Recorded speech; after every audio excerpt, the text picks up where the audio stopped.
Welcome back to Stud Theory, and today we are going to be analyzing and breaking down the latest season of Ninjago Dragons Rising, which is, of course, Season 4, Part 1, which just released today. So, without further ado, here's your spoiler warning as we get into all of the Episode 10 final details and everything we can start to expect as we look into Part 2. So, we're just going to get straight into the action. First off, we see Empress Beatrix return after. Honestly, it's been since season 1 of Dragons Rising. There's been no other sightings of her. I'm honestly surprised we don't see Beatrix at all in this, but we do see Beatrix return, and this is after she's been in the land of monsters for, as she says, it's been months. And very cool, I think, by the writers that her mech becomes like organic to her body. Like, this isn't just tech anymore. This is now kind of her body, and it's a little bit intimidating, I have to say, a little bit creepy, but I think this works so well for her character because she really just is out of control, and you can just really tell how power hungry she is. Now, of course, you see Lloyd coming in his Draconis form. You see all the ninja reunite, and they have all their quick remarks, like, where have you been? But you see Lloyd coming here, fighting, showing off his capabilities and his powers, and you do actually get to see him share his Draconis forms to Nia, Kai, Jay, and Zane. So it is a really cool scene. Cole isn't going to do it this time, but there are leaked images out there for him actually getting his Draconis form in Season 4, Part 2. So after a lot of fighting and the elemental monsters getting upgrades, eventually the weapon of desolation gets knocked over and Aaron's the one who has to pick it up. Because remember, any individual with an elemental power just kind of goes all haywire when they grab onto it. That is how Cole does gain his new golem form in this season. And then every other time something's happened, like either Kai or Fragus had it, it just had a lot of effects around them. So Aaron's the one who actually has to get up, use this weapon of desolation, turn it off, and as Cole suggests, using the inverse of the already inverted code that Dr. Leroux, who is back and was the Loyalist leader, used to actually turn it on and control all these elemental monsters. Because again, that is what the Weapon of Desolation did. It spawned in and controls all of these elemental monsters that Empress Beatrix is using to gain back control of her city. And after the ninja do defeat her, they make it a very big point where they need to absolutely round up every last loyalist because you just can't have any trace of the old Imperium kingdom left behind. This is where we do see the scene of Sora's parents. Actually, they were loyalists, and we will get back to them later. I figured this was going to be from the start. It was a little bit worrying when I didn't see their names in the episode cast list. But this is a reassuring sign that I was right, that we would actually see them as loyalists and that they actually did get away. And so maybe there is some point. I don't know how much of Imperium we still are going to be seeing.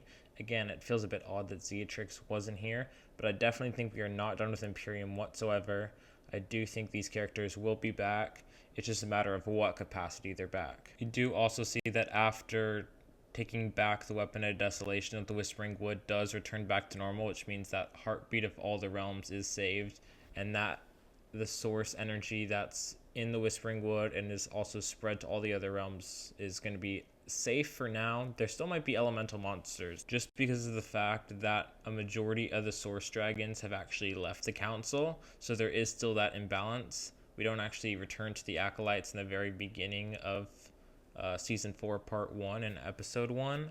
So for all we know, those source dragons are still gone, and that does explain why there are minifigures for the ice and fire monster in the summer wave of sets, because it is very easy to explain their return because the source dragon energy is all over the place still. Elemental powers could still be haywire, but at least for the ninja's sake, Lloyd is going to ground them and connect them, so their elemental powers will be fine, although all of the other elemental monsters out in the wild might still have wonky powers completely. But again, with the Weapon of Desolation out there and all this source dragon energy all over the place, elemental monsters are going to be most likely returning in Season 4, Part 2. So after Empress Beatrix gets knocked out, we do see her in some sort of medical facility, completely knocked out again, probably inspecting her body, like why is she going so mad, thinking again she cannot be controlled, right?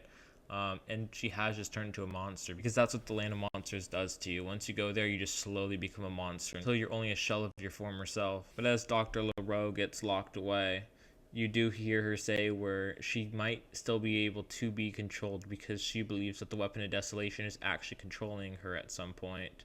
So maybe there is hope for Empress Beatrix, but I do believe she is just one of those irredeemable villains who has just become power hungry and has just turned more into a monster, where there just is no hope, because you do have that in Ninjago. There just are villains that just cannot be saved. This is also where Dr. LaRoe tells the ninja where she learned about the Weapon of Desolation, which was in this weird paradise kind of place where originally Sora, Frack, and Wildfire, along with Ryu, I suppose, were trapped in at the end of Season 3, Part 2. We still don't know the name of this realm or how it actually goes about. We'll get into a little bit more about that when we talk about Ross and his influence at the end of this season and going into Part 2. But for now, we just don't know what this place is, but we do know it has to have some sort of historical, very old kind of significance. Now we do kind of get this regular monastery scene where all the ninja like reunite, they all kind of talk, are all like friendly again with each other, and this kind of happens like basically every season. I suppose last season it didn't happen at the end of part 2, but you get to see Aaron's with his parents who kind of have this quick little Frack and Sora moment. You're seeing that Pixel is back here with Zane, and I really do like what's going on with Zane this entire time. And along with that, you do see Jay and Cole fighting over video games with Nia there. Jay, of course, gets his memories back, though he does not have all of his memories back at this time. For instance, one question we still do not have answered is who is the one that actually erased his memory, and also kind of why did they erase his memory and such. Like, how was he defeated? What was the purpose of taking a ninja and like just using him essentially as an agent? Like, why not just find someone else? Like, you don't need his elemental powers, you don't need him as a ninja. We still don't know who the administrator is. We still don't have all those questions. I definitely think the administration's coming back. It could be coming back next season, who knows. But these are questions we still really need answered, because we don't know why he was taken for this assignment, because we did learn that he was basically discarded of all of his ninja clothes. He was brainwashed and then put outside and then brought back into the administration, being told all these lies by Agent Donovan especially. Though it does seem like Agent Donovan was not the one to actually do this operation, so it is curious where this story still goes. Jay's amnesia plotline is still going to keep going, and again, he is going to just keep gaining more and more memories. To what extent, we really can't tell right now. And then this scene really ends when Sora's parents arrive at the monastery. Sora says it has been years since she's seen them, which does mean that season 1, part 2 took place years ago at this point. What are they doing back? Not really sure, because again, they were loyalists. So they probably do want something out of the ninja, like just how loyal are they? Because again, most of their whole system is gone, right? Empress Beatrix is basically abducted, she's passed out, she's just trapped. And same thing with Dr. LaRoe. There wasn't really any hierarchy, it seemed like, in order of command other than that. There were a few other people who were thrown around, but most of them are all like taken captive. So who knows what they're really doing there. They do know Sora is, of course, very powerful, very smart. But again, there really is no telling where this direction can go. They probably are going to be pretending to like make resolutions with her, but truthfully, they probably do have a slightly sinister plot. I definitely think it won't be any sort of main plot that appears in part 2 per se. It might be building towards something greater. But again, I don't think they're going to be staying on Imperium for too long, just because they've already kind of closed a lot of these different doors that were left back in season 1. And I feel like the writers can do a lot more creative stuff when there are still like realms that we haven't seen yet post-merge. And of course, the big scene of Lord Ross is the very last closing bit of Season 4, Part 1. Lord Ross was completely absent from this season except for a couple of voice lines of dialogue back in Episode 2 when Jay was having all of these sort of visions about his memory. But he is back. You see Master Wu is still trapped with him. He's able to use all these portal gates still to these monasteries. We don't know if the ninja are able to use them again, but Lord Ross still knows how to use them completely. We do know that what he was looking for had to do with some sort of energy capturing, because that's what Cole said was in the monastery, and that that scroll was taken, because there's like a list of scrolls and that was one of the ones taken. So we don't know what kind of energy capturing he's going to do, because of course he already knows how to capture a source dragon. It could be something greater. You do have to ask the question, why was it in Wu's study? What made it exclusive to Wu's knowledge that he had to go and take it from the monastery? It could be something about capturing Wu's spirit, his manifestation. So that could be the kind of capturing it is right there. But we do see him return. He does have another source dragon icon, making it his third. My guess would be it's the focus source dragon icon, just because it is a bow. You typically have to pull back on the string and you really have to focus where you're aiming. It could make sense. The focus dragon has left the source dragon council, so maybe there's some sort of new way where Lord Ross can obtain the source dragon icon. Maybe he's just traveling back to the Forge of the Forgotten in the Underworld. Truthfully, we don't really know what and how he's doing this, but we do know he does have his third.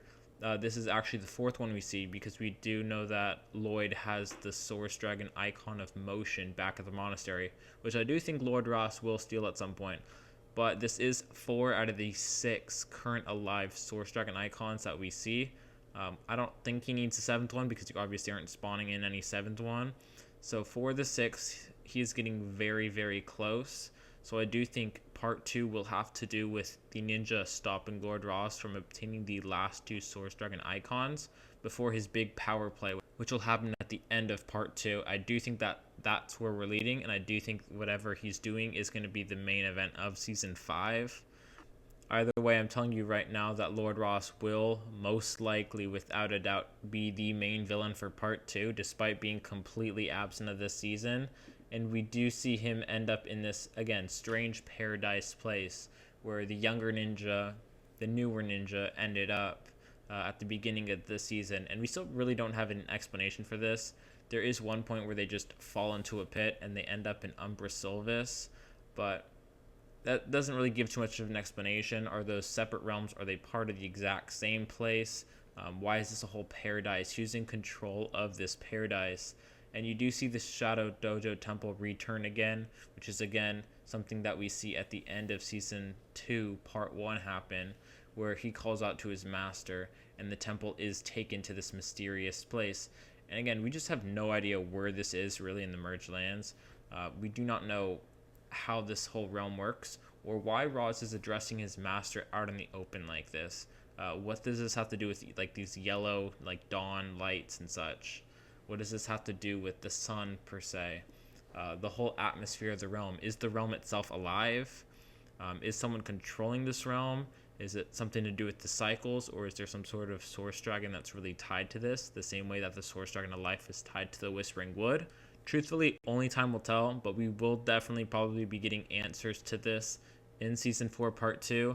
And we have also been asking the question, who is Lord Ross's master? That might finally possibly be answered somewhere in season 4 part 2, because again, I do think it is really leading up to season 5. I do think this Lord Ross storyline is about to be expanded upon tenfold in this next season, this next chapter. This would line up with leaks about Lord Ross having control of this undead tiger army for the set minifigures of 2026 summer. So that might be what happens there. But truthfully, we just don't know what direction he can go. We just know that Lord Ross is going to be at the center of it. Will he go and take the Weapon of Desolation? Will he go and recruit Dr. LaRoe or Empress Beatrix? Empress Beatrix, I completely doubt. But you don't ever know. Jordana's been gone for a while. Will he try to recruit her again? Honestly, we really can't tell. But that's basically everything that there is to explain. Let me give you some of my overall thoughts and rating for this season. So I'd give this season a rather solid 9 out of 10. It really does have a lot of things right going for it. I really like this whole idea of who Lloyd is, what his power is, what is life, and how does all his connections matter to life. I do again like that side plot of Zane becoming like, okay, he's not sentient, but he still is part of this like system of life. You also get great developments with Frack and his father talking about how in his time in Ninjago, the saying was never trust a snake, and how he really has to try to prove himself more. And I kind of see that with Frack too. though there is still this tension where it's like, why weren't you here as much? Why didn't you care about me? Why were you always mocking me and such? And I feel like that really resonated on a way deeper level than it really needed to, but it works so incredibly great. It was also great really seeing Jay finally get his memories back, or at least most of them for now. I really liked all of the scenes and flashbacks to all the way back into the very earliest seasons of the show. That was just incredibly great. In fact, this season does a lot of flashbacks, and although I do think at sometimes they are overused, I do think it really works for its favor. Although for the scene with Jay getting his memories back, I feel like it could have been a little bit longer afterward just for a little bit more emotional depth, but it still works all the greater, and I really liked how it's been years up to this, and now we finally have some sort of at least relative solution for now. I do think that there will be more, and I think the writers did a really good job with that. I also really enjoyed Aaron and Euphrasia's relationship here. Could they be more than just friends in the future? Possibly, possibly. Though I just think it is like another instance of Euphrasia's not a ninja. I do really like Euphrasia a lot though as a character. Wind is a very strong element, and kind of seeing that like inverse of like, okay, you used to have like a bad elemental master Wind, now you have a great one. You do see Moro return, though no speaking lines, but Moro is still alive for those wondering out there. Eagle as well. That was a really great scene. But Euphrasia and Aaron's relationship, it really was a positive one. You really see like two different perspectives, but they work so well together. And Euphrasia actually like wants to learn Spinjitzu, wants to become like a ninja for the Cloud Kingdom, and I think that's a really great storyline, and I do hope Euphrasia stays around a lot longer. Back to Egalt and Rontu though, I do really like how Rontu is just kind of fighting to stay alive, and how Egalt's saying that you need to stay alive for Ryu, that's your student, you still have more to do on this plane. I really appreciate Ryu's arc so much. I think it really worked, and Ryu has just become stronger. I was wondering how they would explain it, how they would explain his growth, and how he's gotten way bigger and has armor, and I think that worked incredibly well. And then of course there's the villains. I do feel like the elemental monsters were cool, but I was a lot more focused on the plot and the storyline. I do think the loyalists were done very well. I do wish we could have seen them in like other places as well, because they did talk about how they were a secret society that had infiltrated every major organization across the merged lands. So I was really wishing we could have seen more of that and where they could have appeared next. But I do think it works for what they did. It was really great seeing all these different twists, seeing all these old characters come back, and really fleshing out a season that happened 3 years ago at this point. So again, very solid 9 out of 10. I do feel like at some points the pacing was a bit off. I do feel like there was too many different scenes happening, too many different plot lines happening. There were many times where like even in the first episode you had like 6 different like scenes of groups of people, and you're just jumping back and forth between them, so you're not really letting like anything sit for too long. You really are just moving on to like the next group of people rather than just staying with one team for a certain amount of time. So I do think that did work a bit to the disadvantage. There were episodes where you would see like a character like in one quick scene for a minute, and that would be it, and you just kind of forget that they were ever in it. So I do feel like that was a bit off, but that's truthfully one of my only complaints with the season. I really liked how it was so well done. I really liked how you see the Imperium citizens actually like fighting to defend their home. But truthfully, that's one of my only complaints with the season. This is a very good season, better than most of the Dragons Rising seasons in fact, and those were all like, I feel like in my opinion, very good, but this is definitely one of the standout seasons for me. But without further ado, those have been my thoughts. I'd be happy to hear yours in the comments. Let me know any of your theories you have, and I'll be sure to try to make videos on some of them. Hope you enjoyed this season as much as I have, and I will see you all next time.